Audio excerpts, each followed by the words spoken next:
4월 16일 토요일 사순절 40번째 마지막 날 새벽 기도회 성토요일 예배를 하나님께 드리겠습니다. 오늘은 그리스도 안에서 사랑하는 성도들이 우리 구주 예수 그리스도께서 우리에게 생명을 주시기 위해서 죽으시고 또 무덤에 계신 이 가장 거룩한 날, 세계의 모든 교회와 함께 말씀과 기도로 모이는 날입니다. 오늘은 예수 그리스도의 유월절입니다.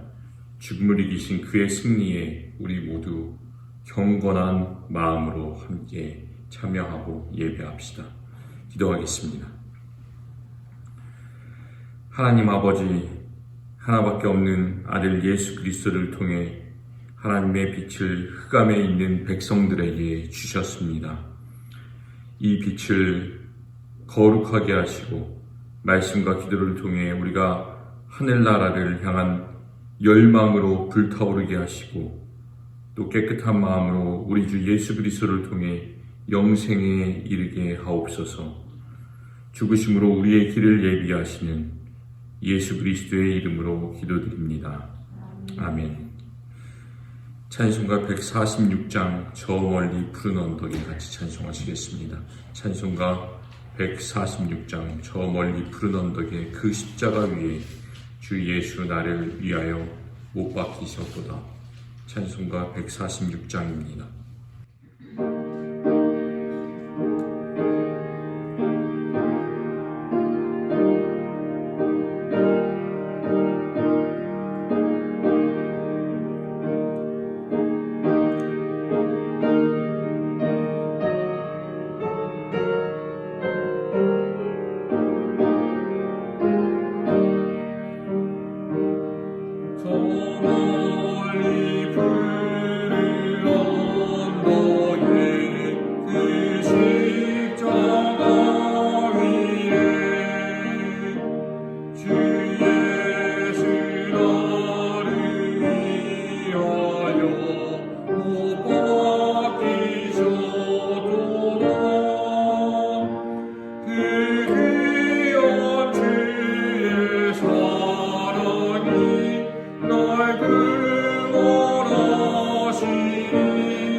오늘 하나님께서 이 새벽에 우리에게 주시는 말씀은 마태복음 27장 62절부터 66절까지의 말씀입니다.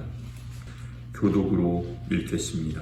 그 이튿날은 준비일 다음 날이라 대제사장들과 바리새인들이 함께 빌라도에게 모여 이르되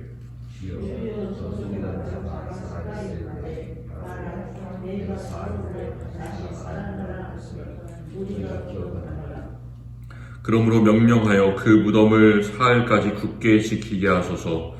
그의 제자들이 와서 시체를 도둑질하여 가고 백성에게 말하되 그가 죽은 자 가운데서 살아났다 하면 후의 소금이 전보다 더 클까 하나이다 하니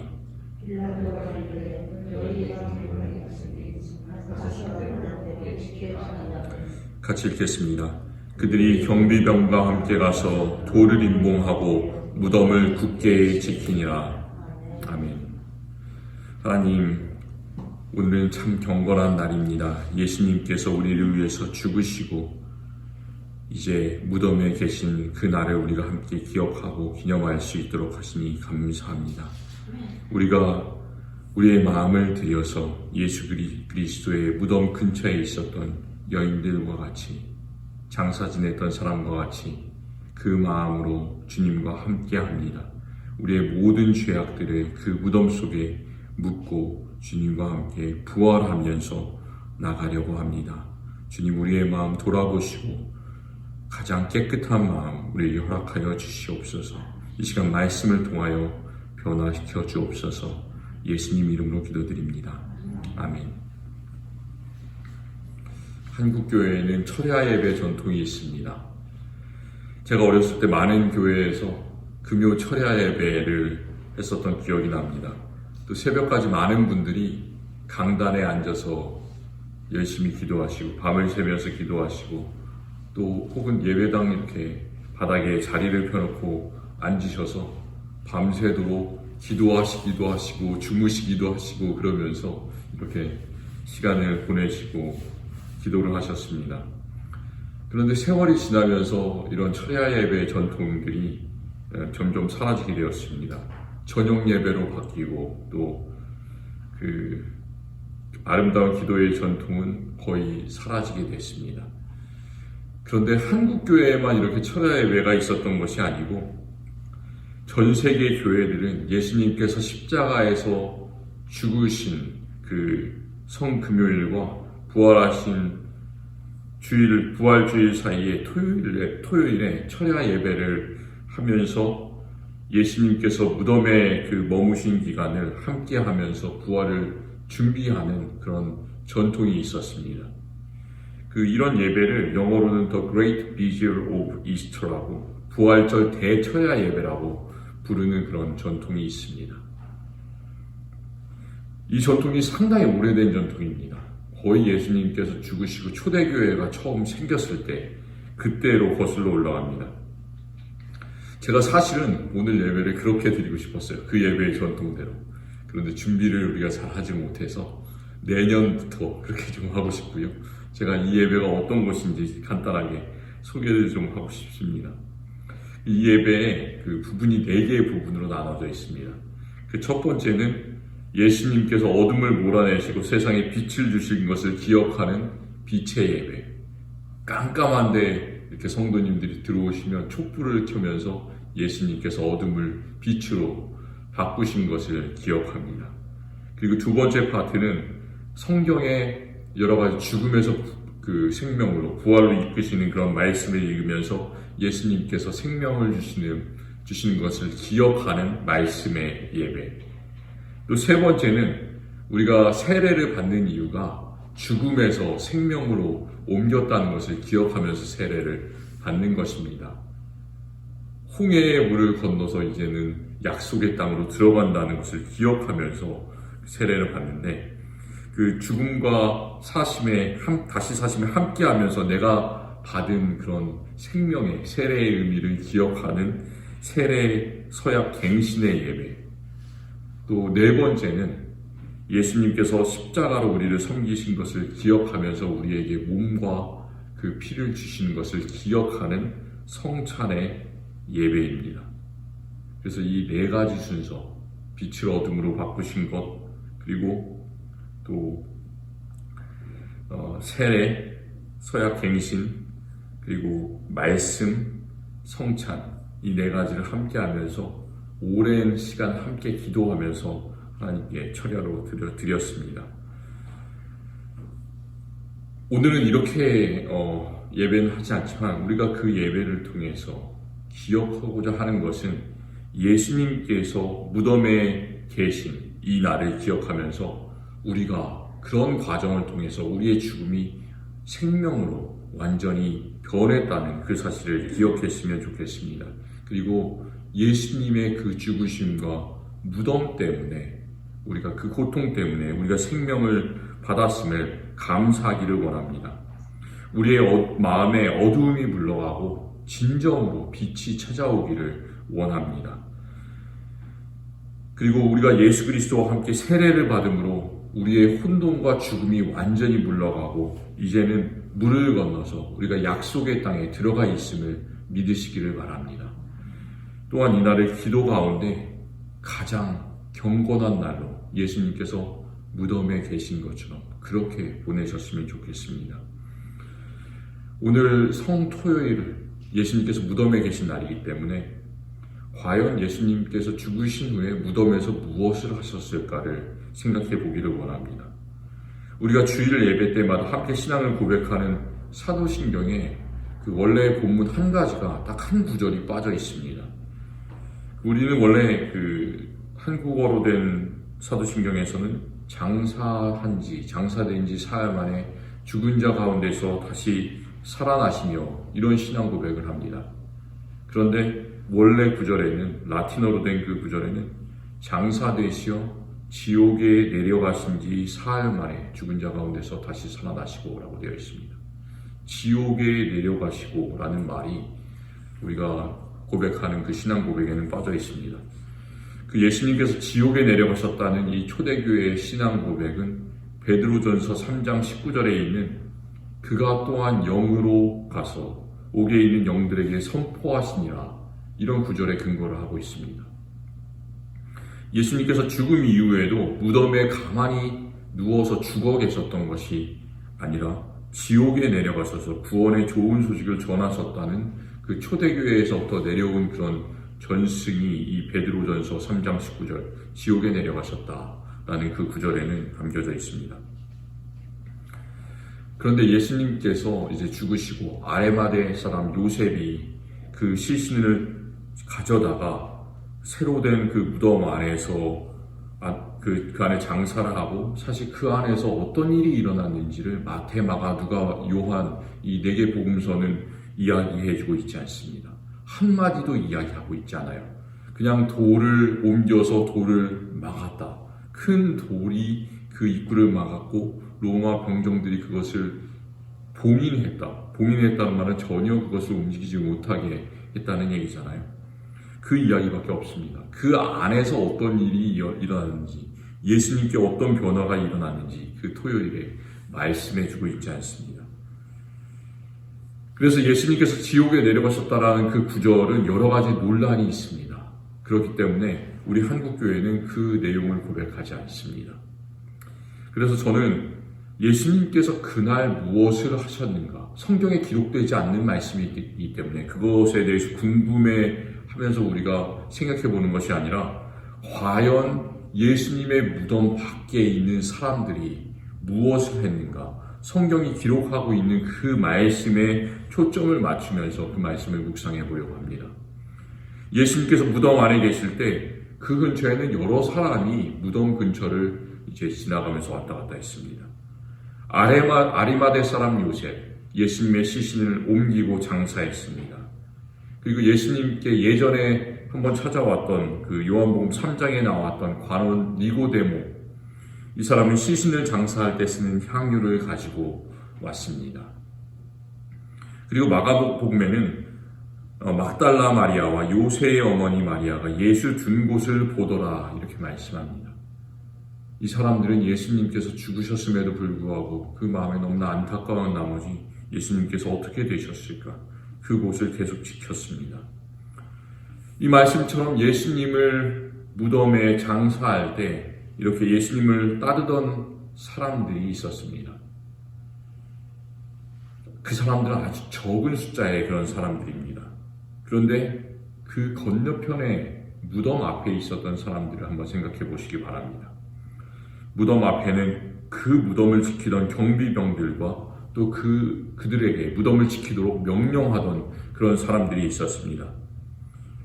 그러니까 우리는 그 두 종류의 사람을 비교해 볼 수가 있습니다. 예수님의 장례를 도운 이 사람들, 그리고 그 건너편에는 나쁜 사람들, 예수님을 막는 사람들, 그 모습들을 비교해 볼 수가 있습니다. 예수님의 장사를 도운 사람들은 그 자리에 누가 시켜서 나온 것이 아니라 자발적으로 왔습니다. 그리고 그들은 아무 말을 하지 않습니다.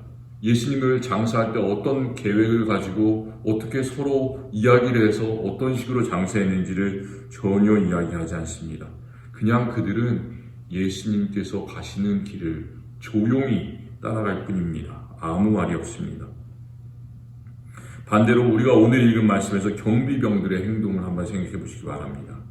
경비병들로 하여금 예수님의 무덤을 지키도록 명령한 사람들의 행동을 생각해 보시기 바랍니다. 그들의 행동은 참 치밀합니다.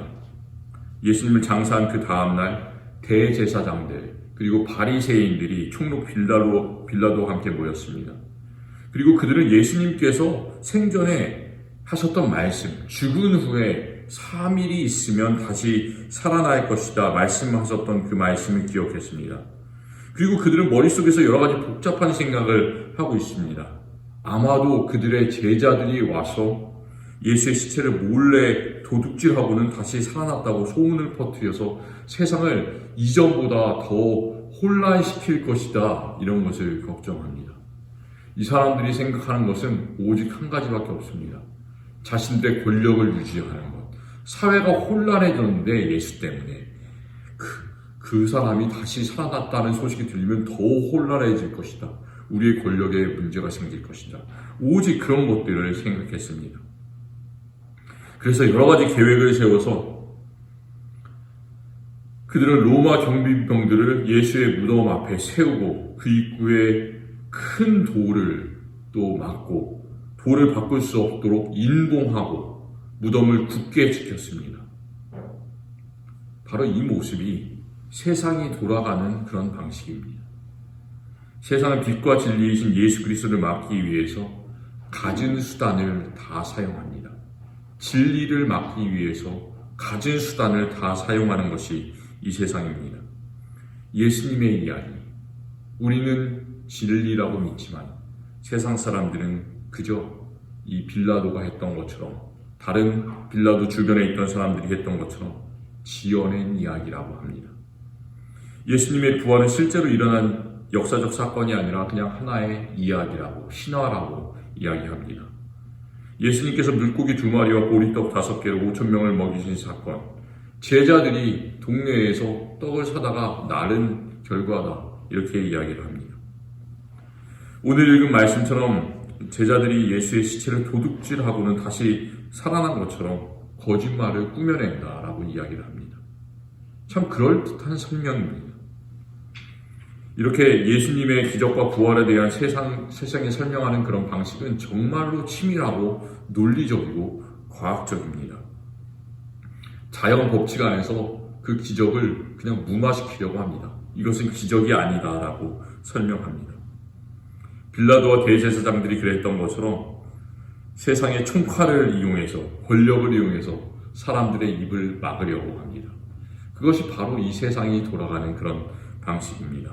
빌라도와 대제사장들이, 로마 군인들이 그 돌아가는 방식을 그대로 보여주고 있습니다. 하지만 어떻습니까? 경비병들도, 그리고 그 총독, 가장 큰 권력을 가졌던 그 총독 빌라도도, 대제사장들도 예수님을 막을 수가 없었습니다. 그 다음날 예수님은 죽음을 이기시고 부활하셨습니다. 그리고 부활하셨다는 사실을 우리는 마음속으로 굳게 믿습니다. 어느 사람도, 어떤 사람도 그 부활의 진실을 막을 수는 없습니다. 사람들이 예수님의 시신을 가져가는 것이 아니라 그것이 그 자리에 있지 않게 하신 분은 세상을 만드시고 생명을 주신, 세상의 모든 것들을 다스리시고 주관하시는 하나님 아버지 한 분뿐임을 우리는 믿습니다. 하나님께서 실제로 그 아들 예수 그리스도를 그 무덤에서 일으키셨기 때문에 그곳에는 아무것도 없고 빈 무덤뿐이었습니다.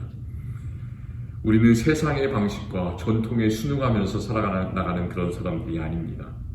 반대로 우리는 믿을 수 없는 예수 그리스도의 부활을 믿는 사람들입니다. 기적을 믿습니다. 그리고 부활을 믿는, 예수님의 부활을 믿는 우리들에게도 같은 기적이 일어남을 믿습니다. 우리 오늘 경비병들을 생각해 보았습니다. 무덤을 지키는 경비병들. 우리 앞에도 이런 경비병들이 있을 수 있습니다. 내 마음 앞에 있는 경비병들이 어떤 것이 있을까요?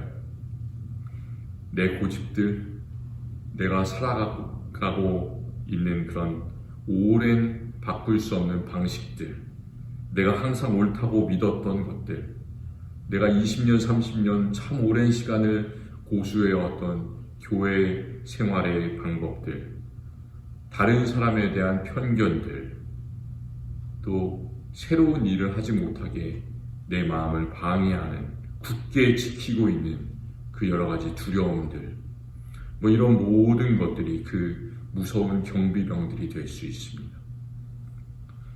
하지만 그 경비병들은 예수의 무덤을 헛되이 지켰습니다. 아무것도 예수 그리스도의 부활을 막을 수 없습니다. 어둠은 빛을 이길 수가 없고 세상의 법칙은 하나님의 기적을 절대로 이길 수가 없습니다. 이 가장 경건한 성토요일 아침에 예수님을 말없이 장사한 그 놀라운 사람들처럼 부활의 길을 기도로서 경건하게 맞이하시는 저와 우리 모든 성도님들이 되시기를 바랍니다. 하나님 참 감사합니다. 우리에게 예수 그리스도 귀한 독생자를 보내주셔서 우리가 예수님 때문에 생명을 얻고 이 시간 예배할 수 있도록 하시니 감사합니다. 예수님께서 무덤에 계시는 그 가장 칠흑 같은 그 순간에서도 우리가 좌절하지 않고 절망하지 않고 예수 그리스도의 빛을 바라볼 수 있도록 하시니 감사합니다. 부활을 바라볼 수 있도록 하시니 감사합니다. 예수 그리스도가 부활하신 것처럼 우리도 앞날에 부활할 것을 바라볼 수 있도록 하시니 감사합니다. 40일 동안 사순절 기간에 우리가 말씀을 읽으며 매일 기도하면서 주님과 함께 이 십자가의 길 걸어올 수 있도록 우리를 훈련시켜 주시니 참 감사합니다. 말씀을 받은 우리 성도들 한 명 한 명을 주님께서 큰 복을 내려주셔서 그 말씀이 새겨지게 하여 주시고 예수 그리스도의 그 무거운 십자가지만 가장 가볍게 언제나 우리 평생 짊어지고 예수님의 길을 함께 따라갈 수 있는 귀한 성도들 한 명 한 명 다 되게 하여 주옵소서. 모든 것들 감사드리며 예수 그리스도의 이름으로 간절히 기도드립니다. 아멘. 찬송가 222장 같이 찬송하시겠습니다. 찬송가 222장. 우리 다시 만날 때까지 하나님이 함께 계셔 훈계로서 인도하며 도와주시기를 바라네.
그때까지 계신 바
오시도록 지켜주시기를 바라네. 다시 만날 때 예수 앞에 만날 때 다시 만날 때 그때까지 계신 바라네. 주님께서 가르쳐 주신 기도를 같이 드리겠습니다. 하늘에 계신 우리 아버지여, 이름이 거룩히 여김을 받으시오며 나라의 임하옵시며 뜻이 하늘에서 이룬 것 같이 땅에서도 이루어지이다. 오늘날 우리에게 일용할 양식을 주옵시고 우리가 우리에게 죄 지은 자를 사하여 준 것 같이 우리 죄를 사하여 주옵시고 우리를 시험에 들게 하지 마옵시고 다만 악에서 구하옵소서. 대개 나라와 권세와 영광이 아버지께 영원히 있사옵나이다. 아멘.